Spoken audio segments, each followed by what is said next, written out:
Որևէ մեկը ձեզ այցելեց այդ նախընտրական բանակցությունների հարցով։ Այո։ Որոշներ եւ Այդ դրա մասին չեմ ասի։ Պարոն նախագահ, որոշում արդեն ընտրություններին մասնակցելու վերաբերյալ։ Ոչ, դեռևս չունենք եւ դա զարմանալի չի, որտեղ առաջին հայացքից հեշտ բան է, էլի մասնակցում ենք կամ չենք մասնակցում, բայց երբ որ էության մեջ ենք մտնում, այդտեղ երկվություն կա։ Պայքարել մի քանի մանդատների համար, թե ստեղծել շատ ավելի բարենպաստ պայմաններ, նվազագույնի հասցնելով ներընդդիմադիր պայքարը, դրանով իսկ փորձել հաջողություն ստեղծել այն ուժերի համար, ովքեր հավակնում են հաղթել։ Այդ բանակցություններից է կախված որոշում պարոն Սարգսյան։ Ներընդդիմադիր շրջանակների մասին խոսեցիք։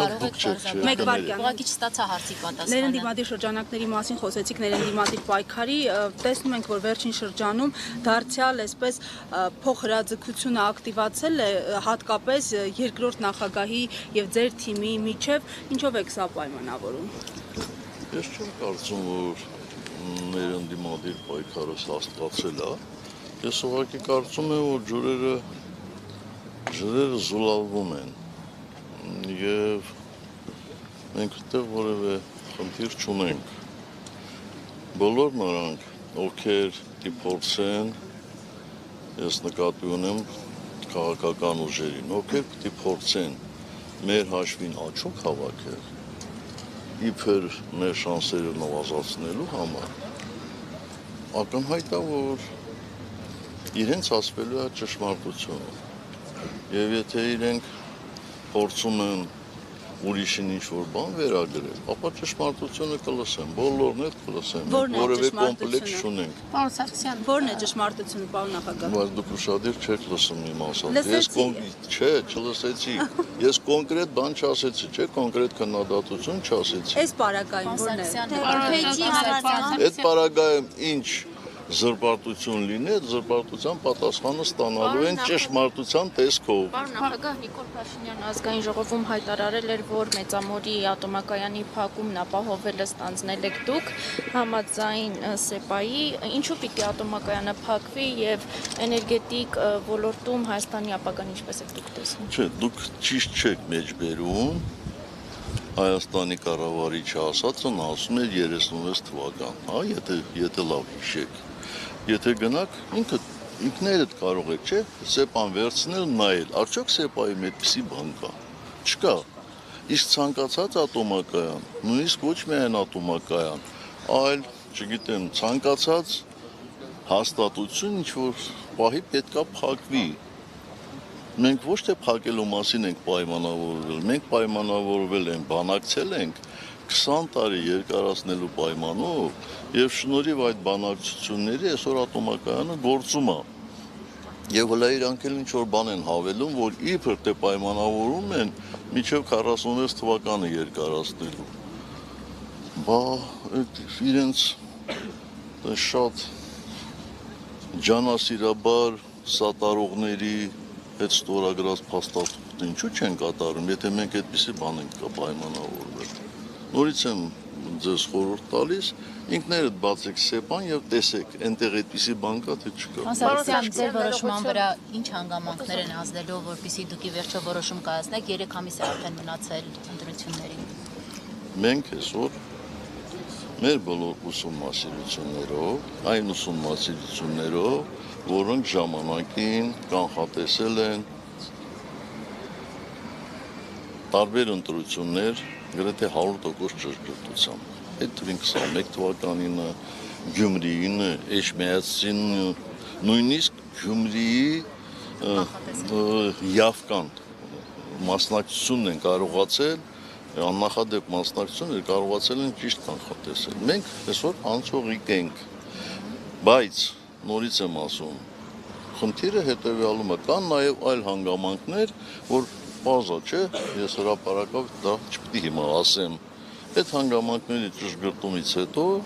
մենք արդեն կորոշենք։ Ժամկետ ունեք ձեր համար արդեն ֆիքսած։ Այո։ Պարոն Սարգսյան, Ես կարծում եմ մինչև միգուցե հաջորդ ամսվա վերջը կամ ապրիլի սկզբի օրերը։ Մենք համագումարում ենք, մենք խորհրդակցենք նաև մեր պատվիրակների հետ, մեր ակտիվի հետ։ Իսկ ձեր կանխատեսումները ինչ են ցույց տալիս Գյումրի օրինակով հնարավոր է խորհրդարանում ընդդիմադիր ուժերը Այսօր ես չեմ կարող ասել։ Այսօր չեմ կարող ասել։ Պարոն Ես Սարգսյան, իմ խոսքերի համար միշտ պատասխանատու եմ դրա համար, որևէ ժամկետներ զգուշավորությամբ եմ ասում։ Երբ որ կգա ժամանակ, երբ որ ես համոզված կլինեմ, անպայման կհայտարարեմ մինչև ընտրությունները։ Պարոն Սարգսյան, օրեր առաջ քաղաքացիությամբ ռուս ազգությամբ ադրբեջանցիներ են եկել Հայաստան, հայտարարում են տեսանյութ են տարածել, որ Ամասյան համարել էին իրենց հողերը, իրենց տարածքը եւ ԱԱԾ-ն դրանից հետո հայտարարեց, որ երկու այդ ադրբեջանցիներ ազգությամբ 13 եւ 14 թվականին եւս եղել են Հայաստանում։ Դուք հիշում եք նման բան, եղել են ադրբեջանցիներ եւ ինչպես են իրենց պահել այդ ժամանակ։ Ոչ, ես չեմ հիշում այդպիսի բան, բայց եթե ԱԱԾ-ն է հայտարարում, ուրեմն այն ժամանակ էլ ԱԱԾ-ն ֆիքսած պետք է լիներ դա, էլի։ Բայց եթե ֆիքսել են, ապա ինչու հրապարակայնորեն դրա մասին չեն հայտարարել։ Սա մի հանգամանք, երկրորդ հանգամանք մի բան էր այն ժամանակվա ադրբեջանցիների գալը, երկրորդ բանն է այս ժամանակվա ադրբեջանցիների գալը։ Ականհայտ չի ձեզ համար, տարբերությունը շատ մեծ է, չէ՞։ Այն ժամանակ բանակցությունները այլ դիրքերից էր, շփումները այլ դիրքերից էր, իսկ այսօր բոլորովին այլ դիրքերից է։ Ну, ինչ ասեմ, հարցրեք նրանց, ովքեր բանակցում են, կարող ավելի հարազատ են։ Իմպիչմենտի գործընթացում այդպես լուրջ նկատելի առաջընթաց կարծես թե չկա, դուք էլ չեք որոշել մասնակցելու եք ընտրություններին, թե ոչ, դա էլ է ինչ որ գործոններից կախված։ Հիմա որ երկուսն էլ չլինի օրինակ տեսականորեն, չգիտեք ինչ կլինի, ձեր քաղաքական ուժը ինչու է զբաղվելու այդ դեպքում, ինչ եք պատրաստվում անել։ Այսինքն, եթե ընտրություններ չկան, քաղաքական ուժը անելիք չունի։ Ես չասացի անելիք չունեք, ես ասում եմ ինչ եք պատրաստվում անել, ինչով եք զբաղվել։ Մենք պատրաստվում ենք շարունակել մեր պայքարը շատ մեծ ինտենսիվությամբ եւ կարծում եմ մեր հաջորդ հանդիպումը այստեղ իմպիչմենտի մասին նոր բան կլսեք։ Այսինքն եթե անգամ օրինակ Այսինքն չեմ ասելու ինչ, բայց սպասեք կլսեք։ Մի ճիշտ ուղղակի, ես ճիշտ հասկացա, որ դուք այս բանը չեք կարող կանխատեսել ընդդիմությանը միավորվելով կհաջողվի իշխանություն վերցնել խորհրդարանում, ինչպես որ տեղի ունեցավ Գյումրիում։ Ոչ միավորվելու մասին չի խոսքը, ես նորից պետք է կրկնեմ։ Խոսքը ներ ընդդիմադիր պայքարը ուրիշները ուրիշ բառով են ասում։ Մեղմելու մասին է գնում։ Դրանք տարբեր բաներ են։ Պարոն նախագահ, իսկ ընդհանուր առմամբ ընդդիմության շանսերն ինչպես եք գնահատում, եթե բացահայտ այսպես աջակցություն կա դրսից հայտարարությունների տեսքով եւ օրինակ բացահայտվեց նաեւ նամակագրություն հիբրիդային գործակալների դեմ համատեղ պայքարի մտադրության մասին, անգամ արագարձագանքման խմբեր Հայաստան ուղարկելու առումով։ Ես հիմա եկեք շանսերի մասին չխոսեմ, բայց ասեմ հետեւյալը. դուք չեք կարող մի փաստ բերել Հայաստանի, նորանկախ Հայաստանի պատմության մեջ մի դեպք, գոնե մի դեպք, երբ որ ազդեցիկ շրջանակներից, այսպես ասեմ, ոչ արտաքին շրջանակներից, որևէ մեկը ուղիղ տեխնացուներից կամ քաղաքական ուժերից մեկին սատարում հայտարարել։ Չի եղել այդպիսի բան։ Ես չեմ ասում իրենց ենթակա հգներով կամ դեպի իրենց կողմնորոշում ունեցող քաղաքական ուժերով կամ նույնիսկ փորձագետների մասին չի խոսքը։ Խոսքը պաշտոնատար անձանց մասին է։ Իսկ այս անգամ մենք արդեն չգիտեմ էլ որտեղ է մնացել, որ այնտեղից լա իրենց կարծիքը Հայաստանի ընտրությունների մասին, հաղթողի մասին, իրենց ցանկությունը չեն արտահայտել։ Միգուցե էլի կարալ։ Պարոն Սարգսյան, մի քանի օր է համանցացում ակտիվ քննարկում է կենսաթոշակների բարձրացման հարցը, նաև կառավարության միջով մտության վիոլաջուրը չի կտրելու ժողովրդի ջուրը։ Սա արդյոք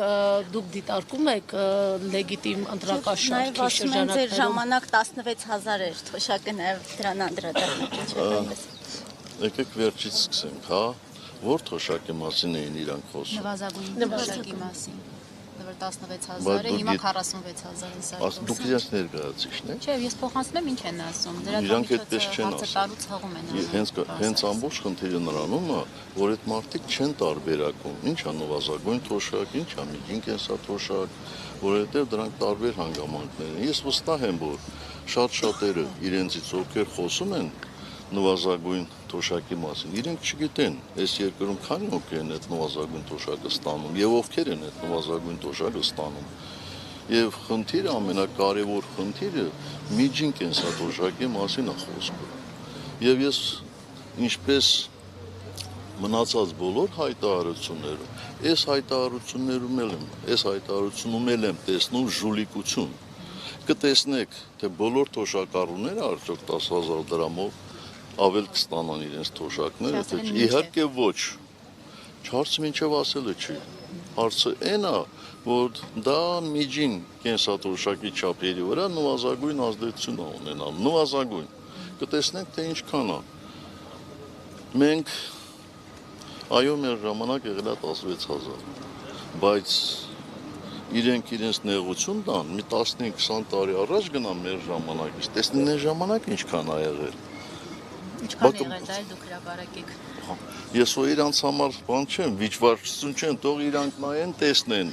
տեսնեն իրանց երկու անգամ բարձրացրածն է շատ, թե մեր միջև 16000 հասցրածը։ Ցենտրություններից առաջ այս քայլերի Այդ եմ անդրադառնալ հիմա ձեր հարցին, էլ ինչու եք նեղություն քաշում երկրորդ անգամ տենց բան անում։ Գիտեք, ընտրությունները արդեն կեղծվել են։ Ես դա որպես ընտրակաշարք որակելը զուտ կարող է քաղաքական ինչ-որ հայտարարություն լինել, որովհետև, ինչ ասեմ, հլա ընտրապայքարը հլա չի սկսել, բայց որ ընտրությունները շատ վաղուց արդեն կեղծվում են, փաստ է եւ որևէ մեկը չի կարող ժխտել։ Եթե մարդիկ ձերբակալվում են, եթե, ինչ ասեմ, պետական միջոցները ծախսվում են ոչ այնպես, ինչպես կծախսեին ոչ ընտրական տարում եւ այլն, այդ բոլորը խախտումներ են։ Այսինքն, եթե մի քաղաքական ուժից շատ ներկայանալի մարդու ձերբակալում են, դա խախտում չի։ Վաղ կեղծումը ինչպես է ալնում, կեղծելը հենց այդպես էլ լինում է, էլի։ Վաղուց, շատ վաղուց մեր երկրում յաշիկ լսներ չկա, շատ վաղուց։ Չկա, որովհետև էլեկտրոնային համակարգը ներդրվել է շատ վաղուց։ Եվ ոչ թե հիմա, էլի։ Տարբեր է, կեղծելը տարբեր է։ Պարոն նախագահ, Արցախի վերաբերյալ ասում եք շարունակելու եք ձեր պայքարը, ենթադրում են նաև անկախ ընտրությունների արդյունքից Արցախի հարցում։ Նայեք, 2017-ին, երբ դուք էիք Հայաստանի նախագահը, Լևոն Տեր-Պետրոսյանը հարցազրույց տվեց եւ այդտեղ ասեց տղա եք, պահեք Արցախը։ Ինչ եք կարծում, դա ում էր ուղղված։ 17-ին։ Չէ, դա շատ ավելի վաղ էր, եւ մենք տղա էինք, պահեցինք։ Մենք տղա էինք ու պահեցինք։ Դա ձեզ էր ուղղված Լևոն Տեր-Պետրոսյանի խոսքը, թե չէ, ձեր ընկալում։ Ես կարծում եմ իշխանություններն էր ուղղված։ Դուք այդ ժամանակ Այդ երևի նախընտրական փուլ էր։ Կամ էլ կապ չունի, եթե նախընտրական ինչ կապ ունի այստեղ։ Դու ասում եք ձեզ է ուղղված, ես այդ ձեր հարցն եմ ուզում պարզաբանել, էլի։ Եթե դրանից առաջ է ասել, ես չեմ հիշում երբ ասել, ես գիտեմ, որ այդպիսի հայտարարություն եղել է։ Մեկ այս բոլոր ժամանակներում եղել եմ իշխանության մեջ եւ իշխանության մեջ գրավել եմ բավական պատասխանատու պաշտոններ, ես կարող եմ նաեւ ինձ վերագրել դա։ Այո, ես պատասխանում եմ ձեզ, որ այո տղա էինք ու պահեցինք։ Մեր օրակարգային հարցերի մասին խոսեցիք եւ քանի որ ավելի շատ դա դրսեւորվում է կարծես Քոչարյանի եւ ձեր առաջնորդած ուժի անդամների միջև Չէ, դուք եք վերագրում եք, դες չի։ Դուք ընդհանուր եք տեսնում այդ խնդիրը, որ ներընդդիմադիր դաշտում այսօր դուք չեք տեսնում։ Ախր դուք իզնից շատ պետք է տեսնեք ձեր ժամանակը։ Մենք ավելի շատ տեսնում ենք ձեր եւ Քոչարյանի կողմնակիցների մեջ սխալ եք տեսնում։ Սխալ ենք տեսնում։ Այո։ Իսկ հարցը չտվեցի պարզապես։ քանի որ օրակարգային հարց է եւ շատ շրջանակներ սա համարում են Հայաստանի Հանրապետության թիվ 1 անվտանգային խնդիրը,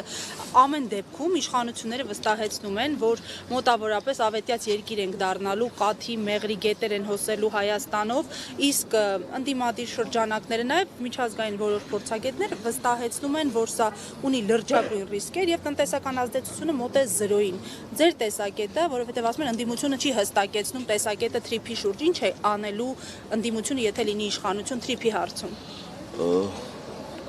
Դուք շատ հարցեր կամ իրար խառնեցիք, կամ փորձեցիք համադրել։ Համադրեք։ Տրիպի հետ կապված ես ասել եմ, որ վերջնական պատկերացում չունեմ, բայց ցավոք սրտի ինչքան որոշակի նյուանսներ կամ մանրամասներ են բացահայտվում, այնքան իմ ներսում ներքին տագնապ ավելանում է մեղրի հետ կապված։ Այո, տրիպը որտեղով է գնում, հենց տեղով է գնում։ Հիմա պետք է ասեք, այդ ինչ տագնապ է։ Ես կասեմ հետևյալը, որ արդեն թվեր հնչեցին, որ այդ ճանապարհը պետք է 500 մետր լայնություն ունենա, կամ այդ ծրագիրը պետք է ունենա, իսկ հաշվի առնելով Հայաստանի կառավարիչների գործելավոճը, կարող է 5 կիլոմետր էլ լինի, կարող է 10 կիլոմետր էլ լինի, բա տագնապ չառաջանա։ Բա հաջորդը այն է, որ Միացյալ Նահանգների փոխնախագահը գնում է Բաքու եւ այդ տրիպի մասով պայմանագիր է ստորագրում։ Բայց մեր տարածքը չի։ Բա առանց մեզ, մեր մասին պայմանագիր են ստորագրում։